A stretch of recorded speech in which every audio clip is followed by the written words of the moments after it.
we go live, returning to the channel co-founder, channel co-host for the night, the man who created Campbell's Corner. Welcome back, Mr. Campbell, also known as Boo Berry. Hey. Glad I don't know about the co-creator, but I'm here. Thank you. All right. That fair enough.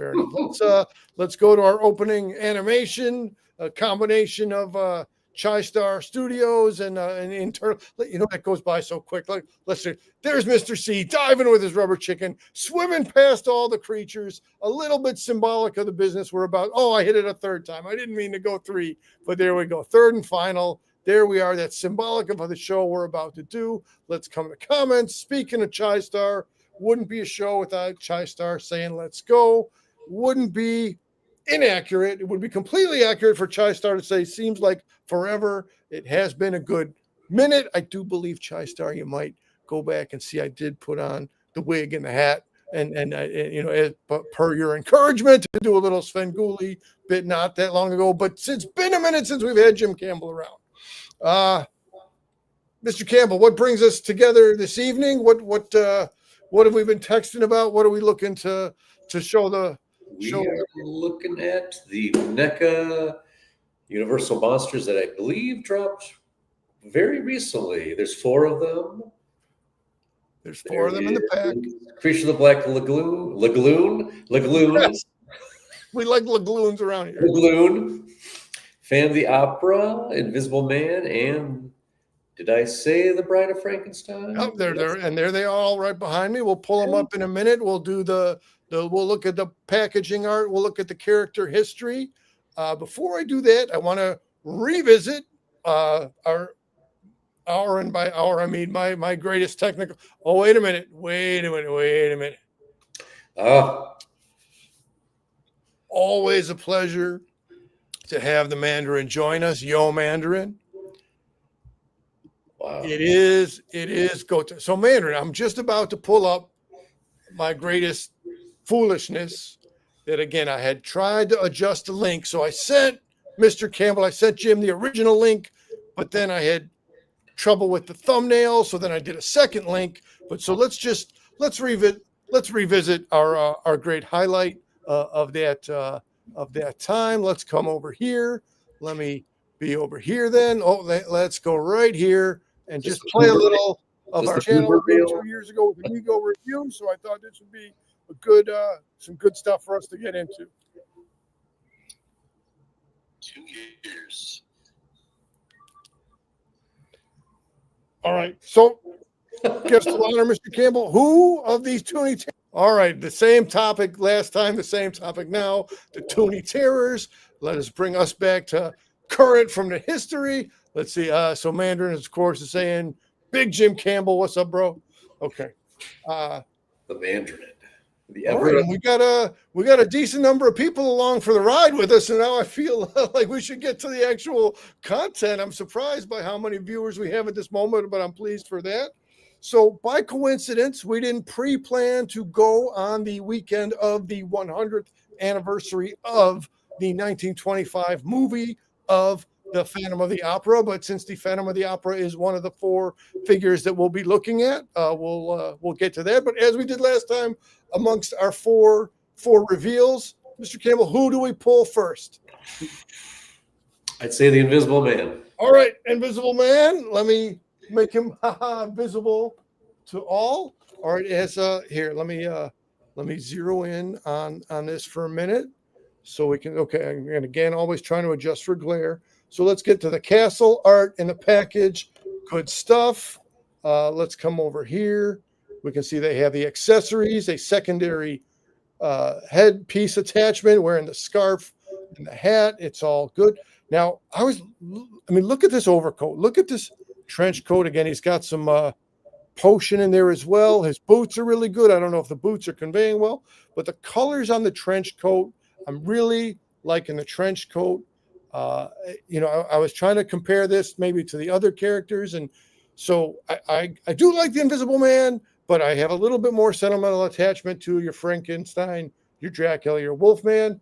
What are your thoughts as you're seeing the Invisible Man, as you have seen him live out in the field? What are your thoughts as you're looking at him So right for now. me, I just put it together that he could definitely be, was it Liam Neeson when he was Darkman? Absolutely. Oh no, I love the trench coat. I like the belt. I like the little suitcase. Yeah, I'm a sucker for a trench coat. I don't know. I like yeah, everything about the gray is great. The buttons. And I really like the lime green with the purple castle. Yes. Their packaging is, I love their little, Let me come back because it's so small in there, but yeah, it's so significant.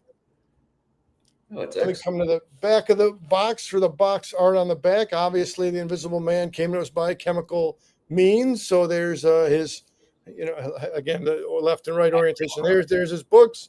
There's was it the monocaine? I think it was the monocaine that he was concocting to turn him invisible. So you have that there. And again, let me give credit to the creative team as we always do. It says director Randy Falk. Design Jeff. Man, it's always so tough to read through the thing. Sculptor is Adrian Smith, and the whole NECA team is on point now and is on point always. And again, we've learned that it is Blaine R Things. You can look at BLAINER Things on Instagram. So he does the 2-dimensional art, which then Adrian Smith converts into 3D art. Let me get Mr. Camel back in the screen with us now and make the Invisible Man less visible. Let's get some Chai Star commentary with Mandarin here. We're in Campbell's Corner. Absolutely, it is great to return to Campbell's Corner. Chai Star and Mandarin giving each other some shouts outs. Let's keep the live stream. Yes, let's keep it just that way. So, Mr. Campbell, 3 other entries to go. We got Bride, we got Creature. I do have a question now. Fire away. I always like my stumpers. Is this the first NECA Universal Monster with that comes with a separate head? Ooh. I think that's a new feature, right? Definitely the main line of NECA. You'll have between 2 or 3 peripheral. Mandarin. Speaking of headgear and hats. Oh, it is the Great Kazoo. It is. Absolutely. Good call, Mandarin. So I'm not perfectly sure, but I don't think the previous Universal characters, right? I can say for sure Dracula, everybody who's up here behind us that we might draw in a little bit.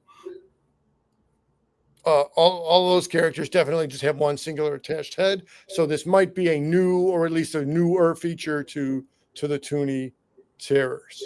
And is this also the second time? They had another Invisible Man, correct, with his lounge jacket?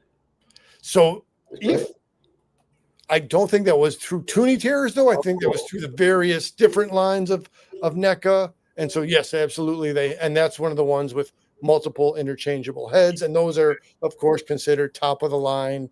The price point ranges from $35 and then tax, you're getting near $40 unless they're on sale. But yeah, they're very well constructed. They have great articulation and they have great style and a great vibe to them, all of them. No, I like the way it's just very clean. It's very clean cut. Absolutely. All right, who's number 2? Who do you tell us, my friend? Where do we go? We got Phantom, we got Bride, we got Creature. Who do we go to next? I feel like we should do Phantom at the end because it's his anniversary. Well, it sounds fair. Sounds fair. Creature of the Black Lagoon. Creature. He's over here. Let me get him right over here. All right, again, let's switch over to take us out of the way so we can highlight the character. Again, as you said, the purple and green. You got the sweet font and graphic on the logo. Let's get, again, fighting the glare. Let's get Creature's face right up in there. He looks like he's in the water, except that he's got bats behind him. They ruined the illusion that way.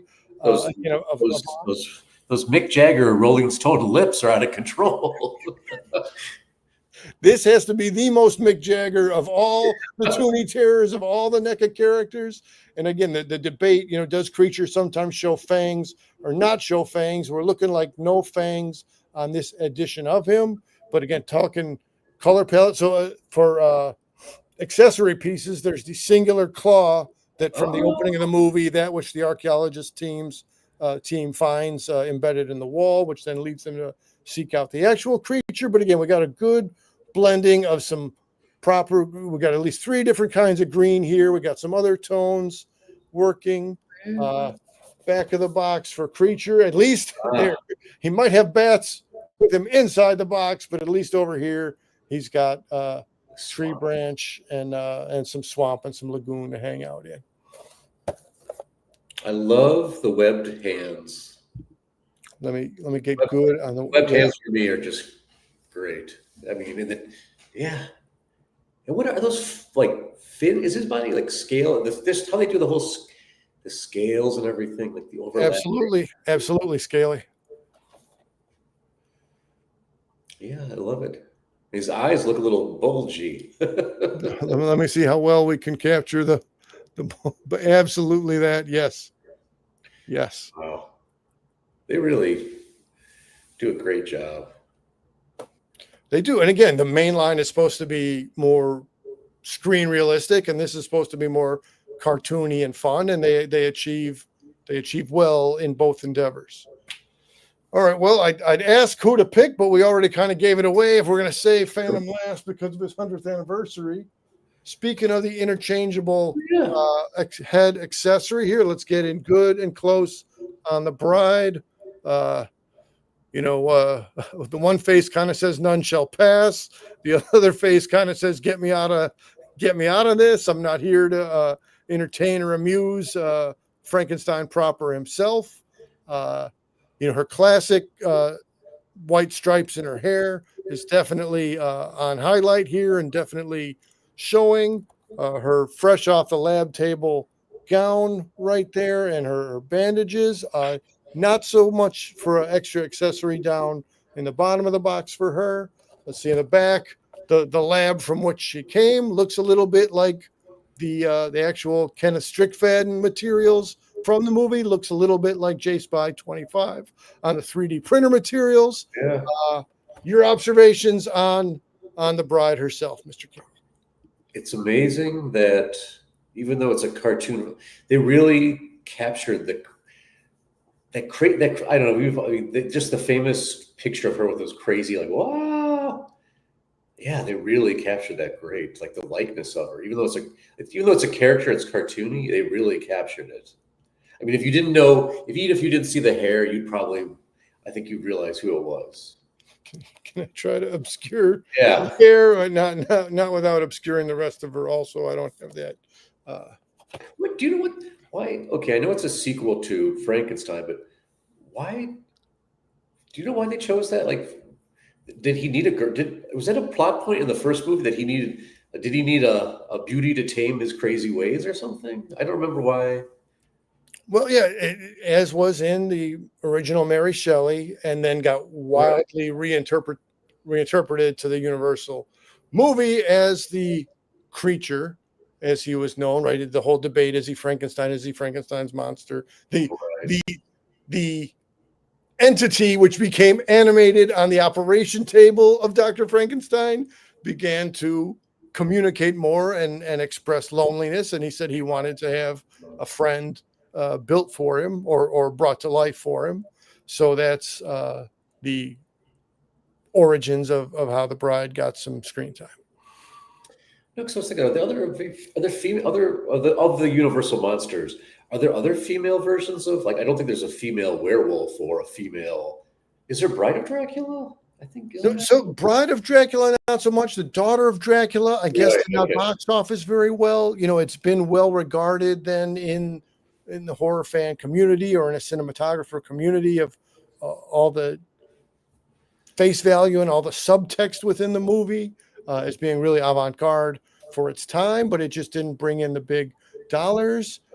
As far as the She-Wolf of London, which featured a young June Lockhart, right? So who was on Lost in Space and Lassie, and so she just recently passed on, but that was more of a psychological situation. There wasn't an actual lycanthropy transformation, but they did some other female characters then that were transformed into a wolf-ish or a bestial with excessive, like an animal degree, an animal appropriate amount of body hair, but those just didn't make the big bucks the way the other pictures did. Interesting. It's weird too. I don't know why, but in the movie, can you tell her is she a redhead but it's a black and white movie? Oh, that is a good question. I never considered, like, here she's definitely, tint of red. Let me see if there's another. So no, that you further research, as always. Jim Campbell sending us back to the research table to get more research absolutely, for sure. All right, should we go to our final entry of the night? And let me say also, typically our pattern has been to stay inbox on the first time around, and we'll come back a couple weeks or so, give or take, and do the unboxing side, and then compare and contrast these guys with their predecessors. As we said, here let me again go big on the Phantom. Wow. Right. So it was such a big deal, the face reveal, right, from the mask, the big deal reveal for his actual face in the movie. And again, in a cartoon-like way, they did a really good job of capturing his emotions and his facial expression. But go ahead. Those teeth are out of control. Little piranha teeth. Absolutely. I love his I don't know, like his little hexy fingers. Like he's doing a little spell, like a little doo-doo-doo-doo. I don't know. I like that a lot. Yeah. Well, he was just coming off the piano there, so but yeah, he was converting piano playing fingers to hexy fingers. And again, what a well-dressed, a well-groomed individual. Yeah. Like him and Invisible Man could have a fashion competition with each other. But it's funny. I often do forget he is a musician. So of the opera. Yeah, he's. Wow, I love the folds of the cape or the over jacket. I don't know if it's a cape. Okay.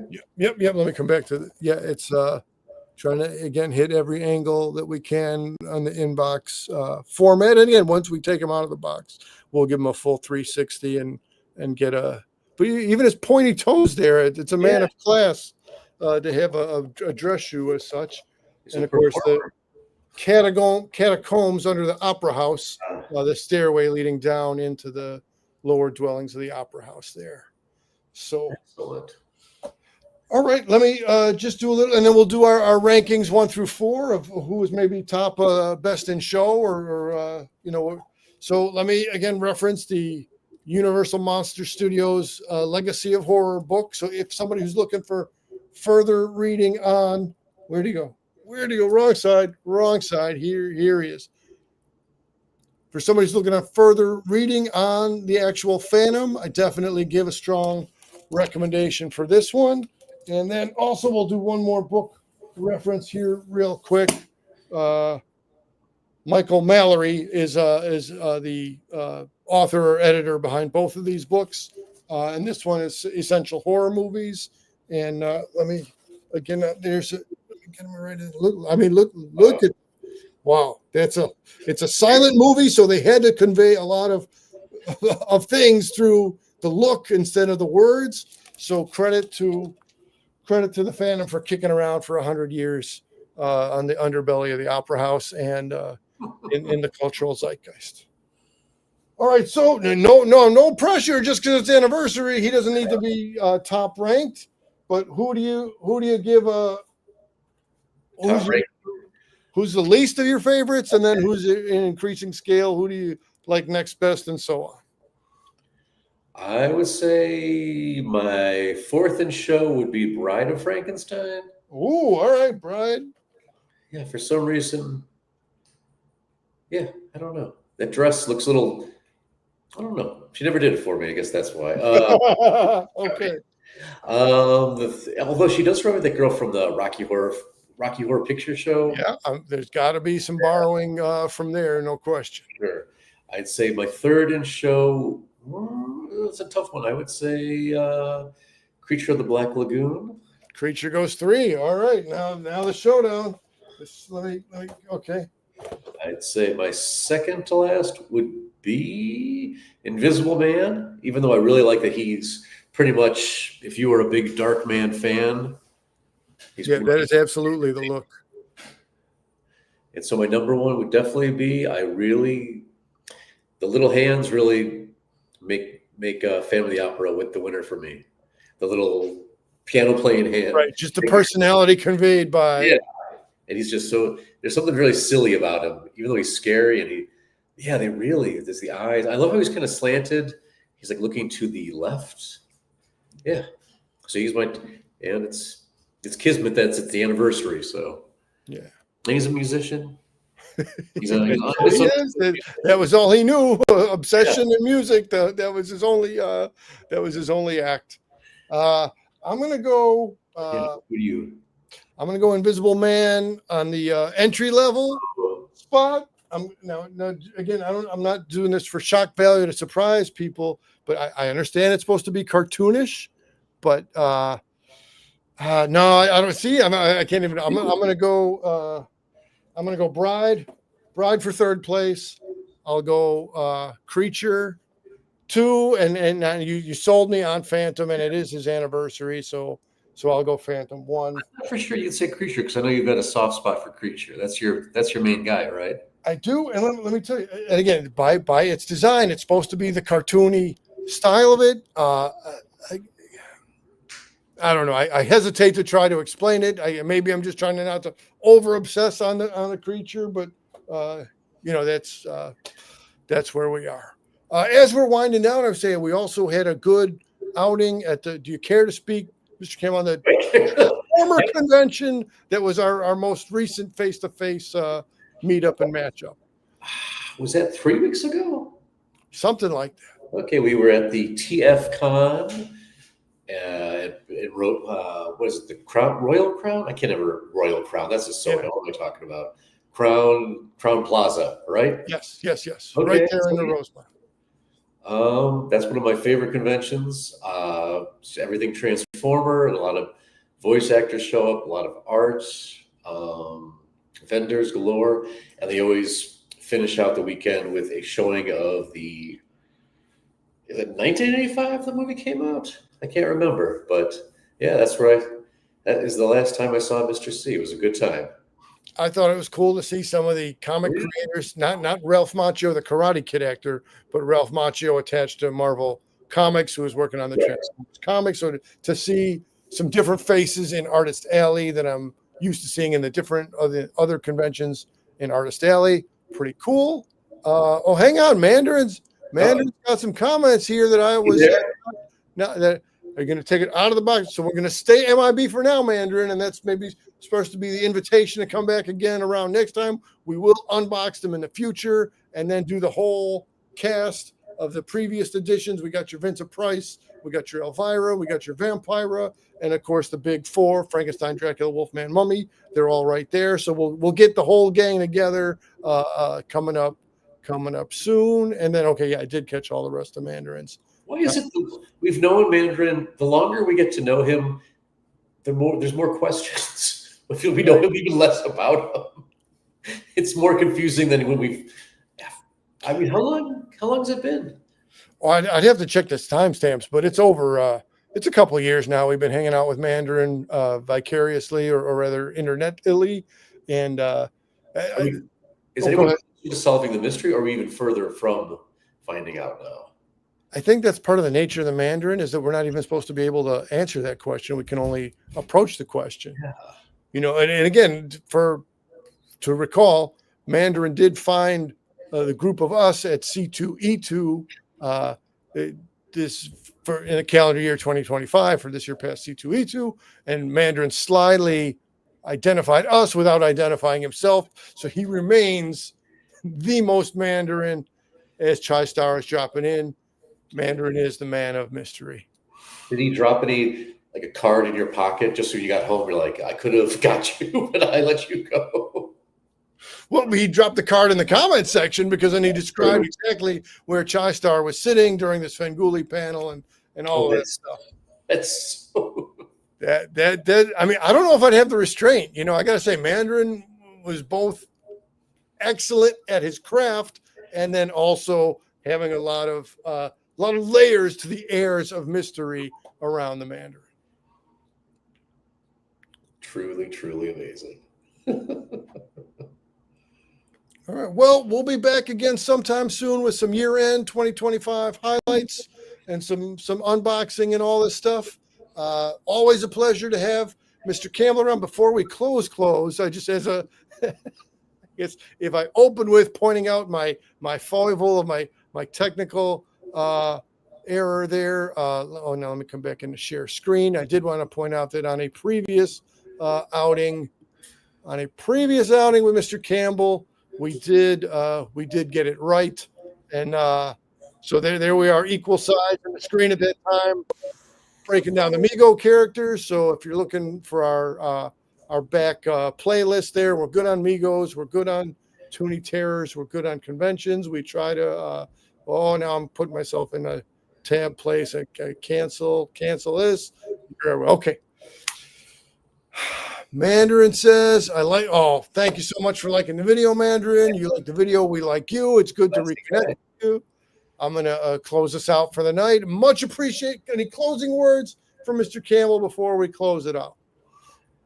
I would like to, could we ever set up a 20 questions with the Mandarin? Mandarin, is that possible? Can we get, I know we did this last time too. The Mandarin said, okay, fire away. Mandarin, are you willing to entertain any questions at this time or in a future outing, Mandarin? Give him a minute to type. It's like the call is coming from inside the house. All right, Mandarin says for sure. Oh, all right. Okay. A perfect match of the question creator and the man of mystery. All right, fine.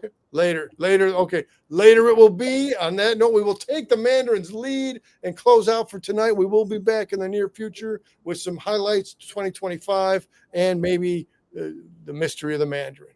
All right, I'm going to hit end stream. Thanks, everybody. Thanks, Chai-Star. Thanks, Mandarin. Thanks, Mr. Campbell. We are out, and there we go.